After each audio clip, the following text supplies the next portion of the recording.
Un saludo para nuestros hermanos. Dios continúe bendiciendo a sus iglesias en este país. Saludamos también a las personas que siguen compartiendo con nosotros a través de estos medios. Estamos agradecidos con el Señor Jesús una vez más por darnos la oportunidad de compartir con ustedes la palabra de Dios. Recordamos para ustedes que estamos estudiando, revisando, entre otros libros, Fundamentos de la Fe Cristiana. Estamos ya en la lección número 11. Las dos lecciones anteriores que nuestros hermanos han compartido tratan de la redención, al igual que esta lección número 11. El título de ella es El Redentor y su obra.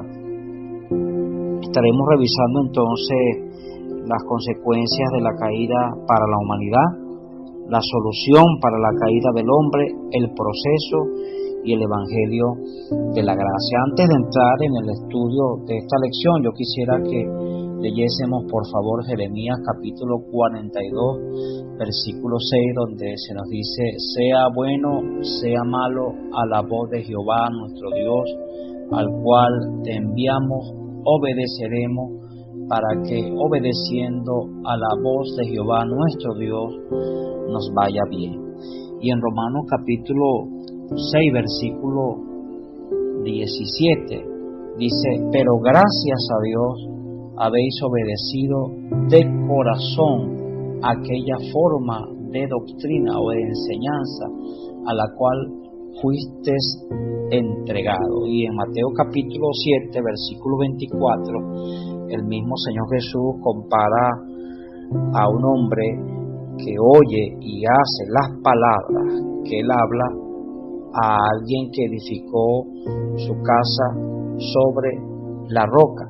Y tomamos estos pasajes porque precisamente en oposición a la obediencia a la palabra de Dios fue la caída del hombre. Jeremías nos muestra que sea bueno o sea malo, la palabra de Dios es para que la practiquemos, así vaya en contra de nuestros criterios, de nuestros pensamientos. Y Romanos 6:17 se nos dice: gracias a Dios nosotros hemos obedecido a la palabra de Dios. En Mateo 7:24 habla de una caída, aquella casa que fue edificada sobre la arena, y las consecuencias de la caída para la humanidad es precisamente la desobediencia a la palabra de Dios.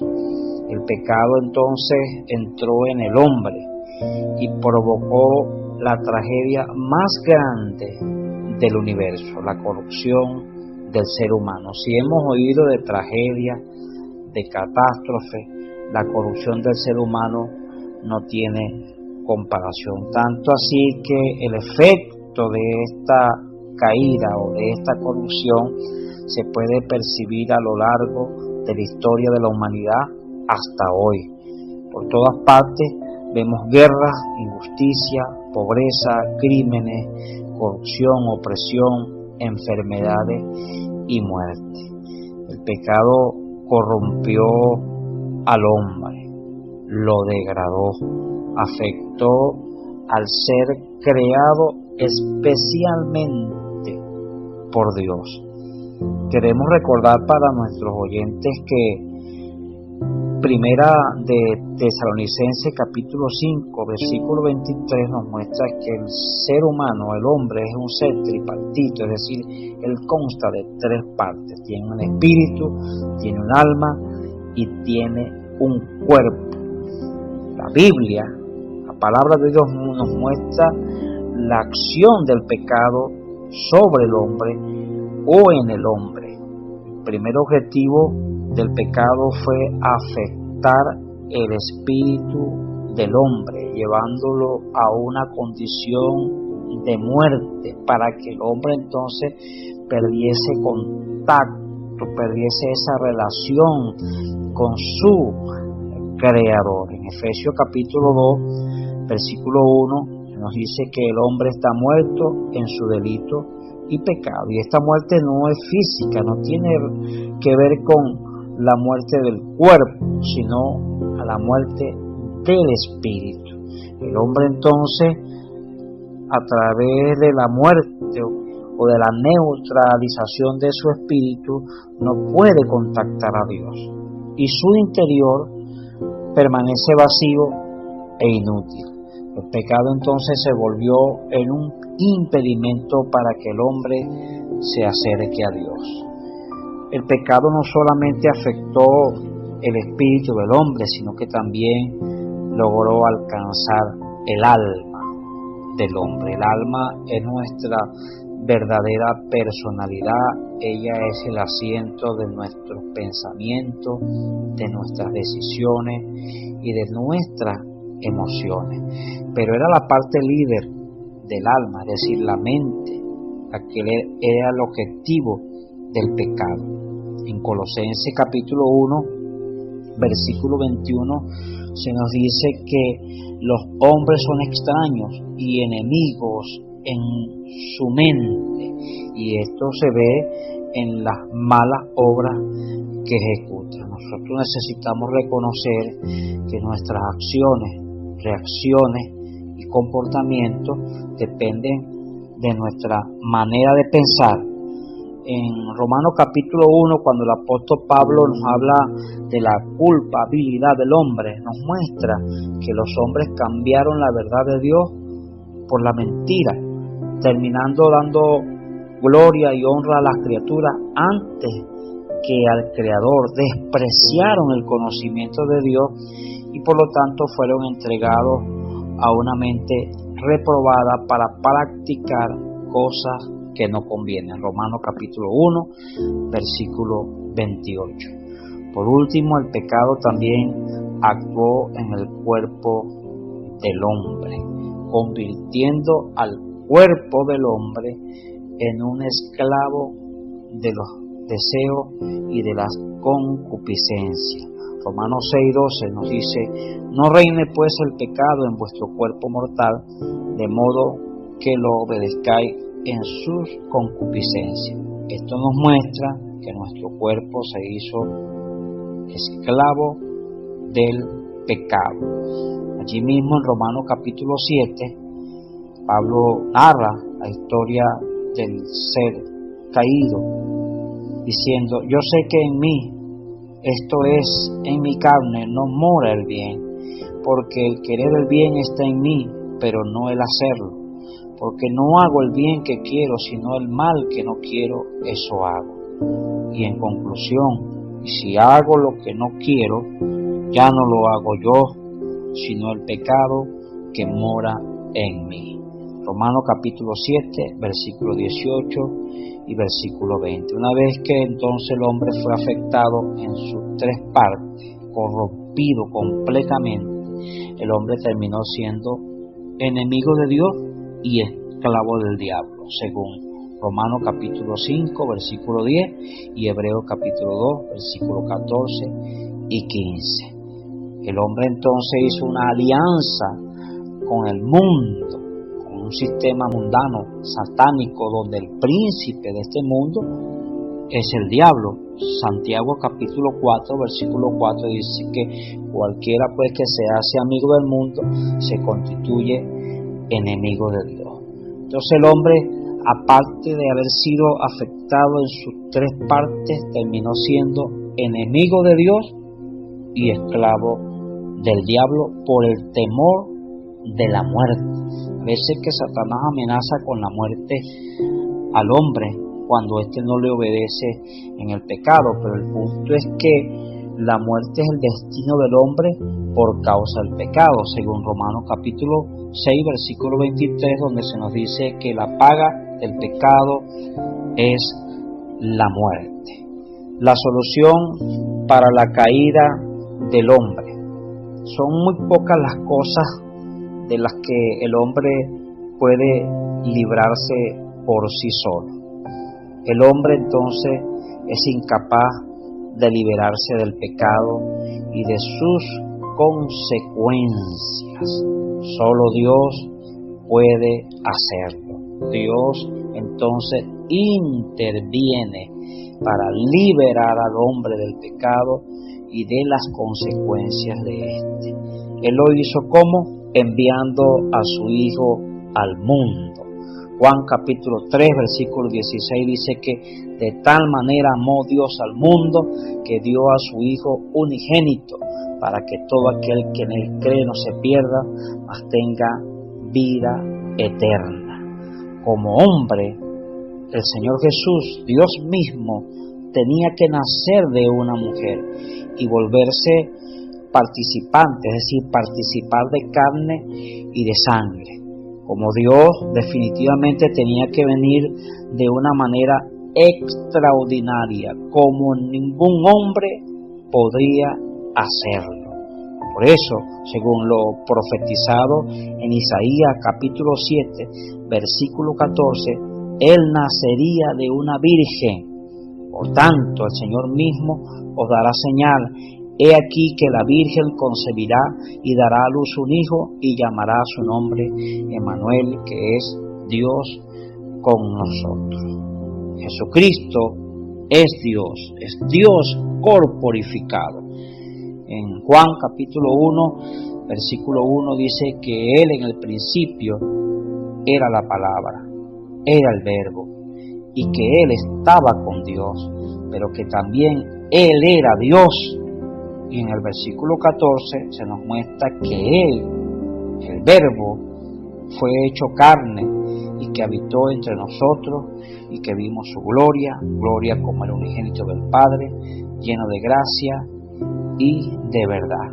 Colosenses capítulo 2, versículo 9 nos muestra que en Cristo habita corporalmente toda la plenitud de la deidad. Por tanto, Jesús es Dios, Él es hombre, Él es el Dios completo y también Él es el hombre perfecto. Él, como Dios hombre, fue crucificado, realizando la obra de liberación del pecado en nuestro favor. Esto es redención. Gracias al Señor Jesús por esta obra tan maravillosa. Es importante notar que la muerte de nuestro Señor Jesús tiene tres aspectos cruciales. La primera es que Él quitó el pecado del mundo.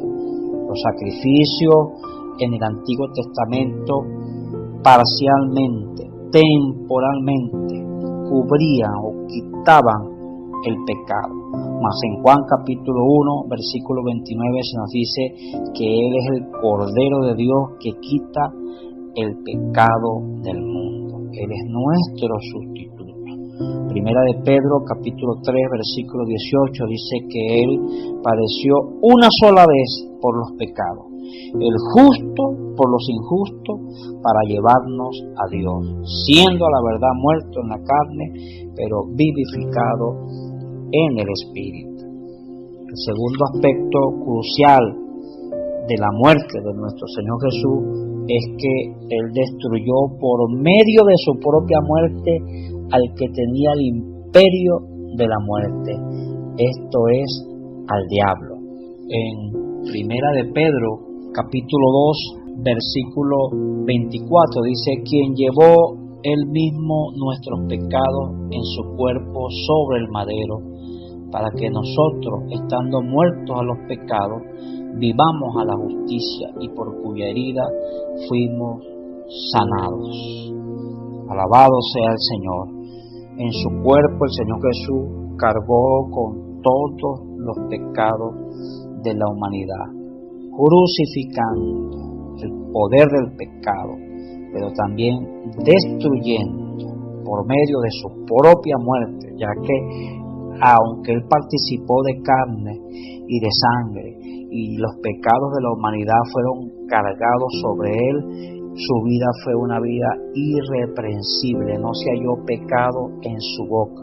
Por esa razón destruyó, por medio de su propia muerte, su muerte eficaz, al que tenía el imperio de la muerte. Esto ya lo había prometido en Génesis capítulo 3, versículo 15, donde el descendiente de la mujer, que era Cristo mismo, aplastaría la cabeza de la serpiente. Alabado sea el Señor. El tercer aspecto crucial de la muerte de nuestro Señor Jesús es la liberación de la vida divina. En Juan capítulo 12, versículo 24, un pasaje que conocemos, dice que el Señor Jesús, como el grano de trigo, cayó en tierra y murió para no quedar solo, sino que murió para llevar mucho fruto. Si el Señor Jesús no hubiese muerto, la vida divina habría permanecido en Él, en ese hombre, pero su muerte en la cruz liberó la vida divina y la hizo accesible a todo aquel que la desee. Así vemos, queridos hermanos, que la muerte del Señor Jesús es completa en su eficacia. Por un lado, Él trató con el aspecto negativo, quitando el pecado que el hombre no debía tener, pero lo tiene.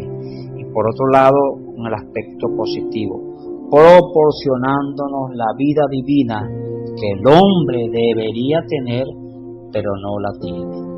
Ahora necesitamos comprender el proceso por el cual pasó el Señor Jesús a fin de que podamos disfrutar de todo esto.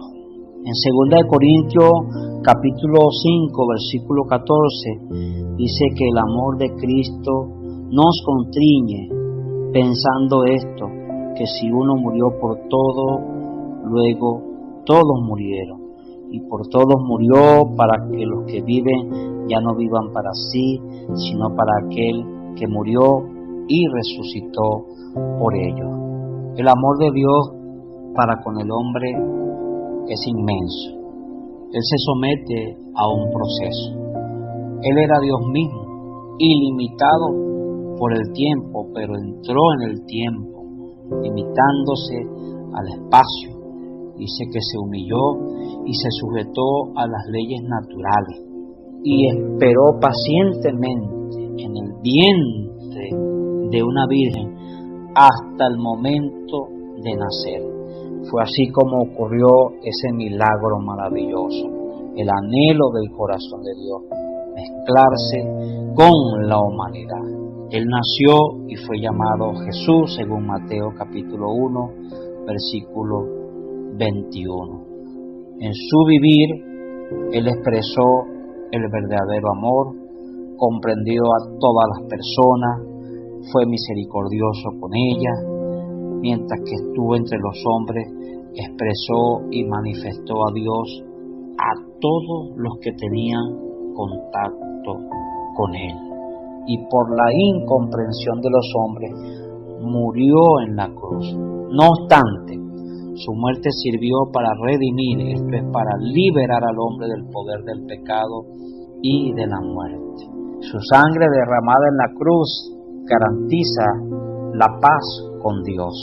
Podemos acercarnos a Él en plena certidumbre de fe. Pero no permaneció en la muerte, antes bien al tercer día resucitó y ascendió a los cielos y fue hecho Señor y Cristo, según Hechos capítulo 2, versículo 36. Y la conclusión de ese proceso al que Dios se sometió, Él como el último Adán, llegó a ser después de la resurrección el Espíritu que da vida, el Espíritu vivificante.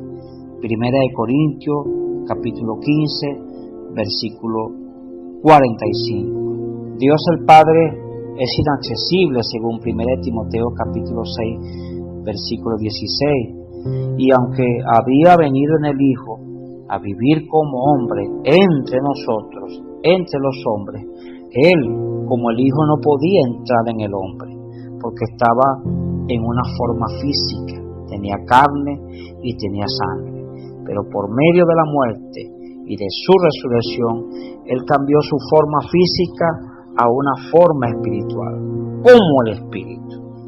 Como el Espíritu, Cristo pudo entrar en sus discípulos. De esta manera, el Dios triuno se dio a la humanidad dispensando la vida divina, y se volvió disponible para venir y entrar en el espíritu de quienes lo reciben.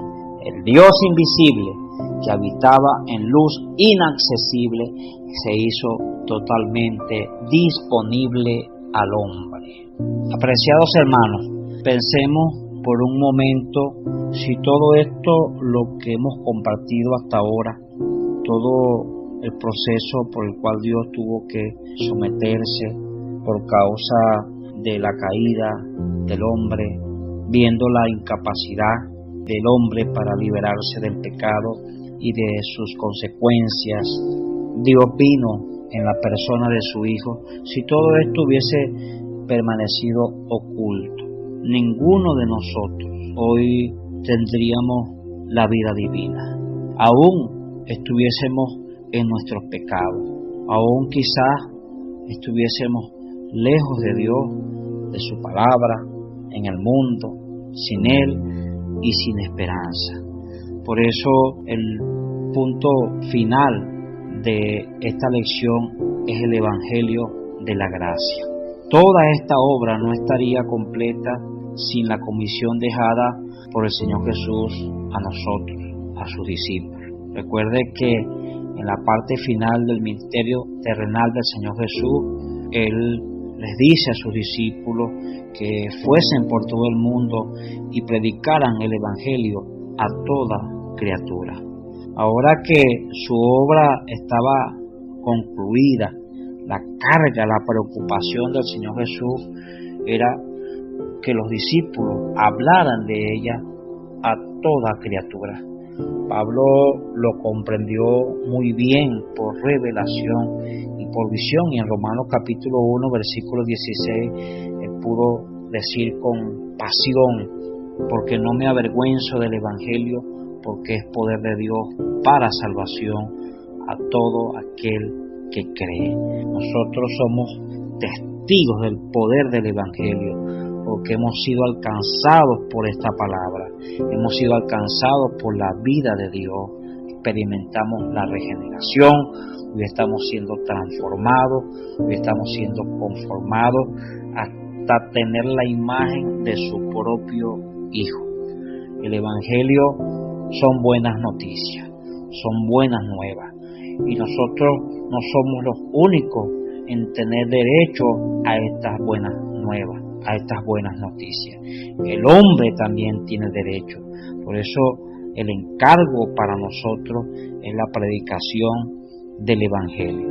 Ese Evangelio nos muestra la misericordia y la gracia de Dios. Efesios capítulo 2, versículo 8 dice que por gracia el hombre será salvo por medio de la fe, y esto no es del hombre, no es de nosotros, pues es un regalo de Dios. No existe nada que el hombre pueda añadir a la obra redentora de Cristo. No tiene relación con el comportamiento humano. Aquí ser bueno o ser malo no hace la diferencia, sino con recibir o no la gracia de Dios por medio del Evangelio. Queridos hermanos, si la obra de Cristo permanece oculta, sin ser anunciada, mire que sería una gran pérdida para Dios y principalmente para los hombres. En 2 de Pedro capítulo 3 versículo 9 dice que el Señor no retarda su promesa, si algunos la tienen por tardanza, sino que Él es paciente para con nosotros, no queriendo que ninguno perezca, sino que todos procedan al arrepentimiento. Debe pesar en nosotros esta comisión. Pablo en cierta ocasión dijo: pues si anuncio el Evangelio, no tengo por qué gloriarme, porque me es impuesta necesidad.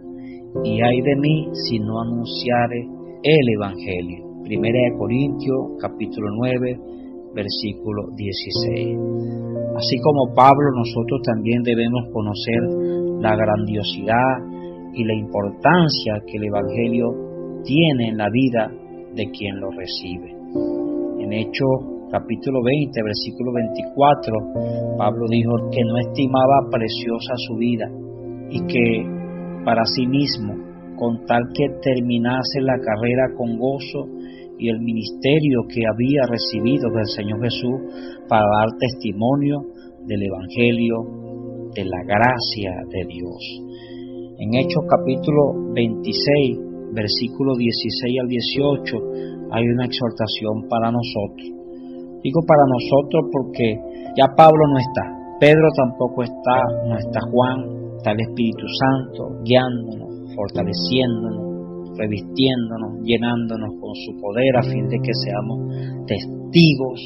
Ahora nos corresponde a nosotros. Nosotros hemos recibido el testigo del Evangelio y la exhortación en Hechos capítulo 26, a partir del versículo 16 es: levántate y ponte sobre tus pies. Quizás hasta ahora hemos estado quietos, pero Él se nos ha aparecido para ponernos por testigo y ministro de las cosas que hemos visto y de aquellas en las que se nos aparecerá. Nos librará y nos enviará para que abramos los ojos de los gentiles, de los incrédulos, para que se conviertan de las tinieblas a la luz y de la potestad de Satanás a Dios, para que reciban por la fe que es en su nombre perdón de pecado y herencia entre los santificados. Esa fue nuestra experiencia. De gracia hemos recibido, entonces de gracia debemos también anunciar este Evangelio. Nuestra deuda es con el Evangelio. Dios nos llamó solamente para perdonarnos, nos llamó para hacernos sus hijos, pero también para ponernos por ministros y por testigos de lo que Él puede hacer en aquel que le recibe. Todo esto, lo que hemos compartido, nos muestra la situación caótica de la humanidad antes de recibir el Evangelio. Las personas estaban ciegas. Nosotros en otro tiempo también estábamos ciegos, en tinieblas, pero benditos fueron los pies de aquellos que se acercaron a nuestra casa, se acercaron hasta nosotros y nos hablaron de estas buenas nuevas de salvación. Hermano, hemos sido transferidos desde las tinieblas a la luz admirable. Hemos sido pasados de la potestad de Satanás a Dios y hemos recibido perdón de pecado y una herencia. La gracia de Dios ha sido transmitida por el Evangelio. Es por esto que también debemos nosotros percibir la importancia y no permanecer callados. Antes bien, tengamos el mismo sentido de obligación para con el Evangelio, al punto. Ojalá que podamos llegar a decir: ay de mí si no anunciare el Evangelio. Gracias al Señor por estas palabras. Al final de esta lección hay unas preguntas que es bueno que los hermanos que estuvieron oyendo el mensaje o la lección puedan revisarlas allí en grupo. La primera es: ¿cuál era la situación del hombre después de la caída? ¿Cuáles son los tres aspectos cruciales de la muerte de Cristo? ¿Cuál es el proceso por el cual el Señor Jesús pasó para realizar la redención? Después de cumplir su obra, ¿cuál fue la comisión dada por el Señor a sus discípulos? Número 5. Explique con sus palabras qué es el Evangelio de la gracia. Número 6. ¿Cuál es el impacto del Evangelio de la gracia en la vida de quien lo recibe? Amén. Que el Señor les bendiga. ¿Qué tal si damos gracias al Señor por estas palabras? Señor, te damos muchas gracias. Gracias por este Evangelio tan maravilloso, este Evangelio de la gracia. Tu amor nos ha alcanzado. Por gracia hemos sido salvos. Esto ha sido un regalo de tu parte para nosotros. Señor Jesús, llévanos a estar profundamente agradecidos con esta salvación que nos has dado, que nos has regalado. Señor Jesucristo, gracias por esta obra tan maravillosa. Gracias porque llegaste a ser el Espíritu para entrar en nosotros, mezclándote con nosotros. Hoy somos tus hijos, hemos sido perdonados, somos tus hijos. ahora somos también tus discípulos. Esta comisión se nos ha sido confiada, la predicación del Evangelio de la gracia. Señor Jesús, sácanos entonces, levántanos, Dios, de toda pasividad y de todo letargo. Levántanos en este tiempo crucial en el que el mundo atraviesa, este tiempo final, Señor, para hablar de tu palabra, hablar de tu Evangelio a toda criatura, a nuestros familiares, a nuestros vecinos. Despierta nuestro espíritu, vuélvenos a ti, que podamos también nosotros declarar con la misma fuerza, Señor, que somos deudores de este Evangelio y que el Evangelio es poder de Dios para salvación, lo cual no nos avergonzamos. Gracias, Señor Jesús, por estas palabras.